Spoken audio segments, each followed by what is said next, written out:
പ്രഭാഷകൻ 20. അവസരോചിതമായി സംസാരിക്കുക. സമയോചിതമല്ലാത്ത ശാസനയുണ്ട്. മൗനം അവലംബിക്കുന്ന ബുദ്ധിമാനുണ്ട്. കോപം ഉള്ളിൽ വയ്ക്കുന്നതിനേക്കാൾ ഭേദമാണ് ശാസിക്കുന്നത്. കുറ്റമേറ്റു പറയുന്നവന് ശിക്ഷ ഒഴിഞ്ഞുകിട്ടും. അക്രമം കൊണ്ട് നീതി നടത്തുന്നവൻ കന്യകയുടെ ശുദ്ധി അപഹരിക്കാൻ ആഗ്രഹിക്കുന്ന ഷണ്ഡനെ പോലെയാണ്. മൗനം കൊണ്ട് ബുദ്ധിമാനായി കരുതപ്പെടുന്നവനുണ്ട്.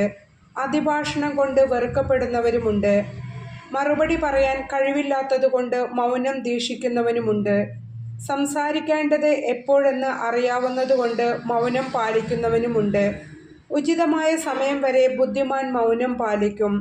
പൊങ്ങച്ചക്കാരനും ഭോഷനും സമയനോട്ടമില്ല. അമിതഭാഷി നിന്ദ്യനാണ്. തള്ളിക്കേറി സംസാരിക്കുന്നവനും വെറുക്കപ്പെടും. ദൗർഭാഗ്യം ഭാഗ്യമായി തീരും, ഭാഗ്യം ദൗർഭാഗ്യമായും.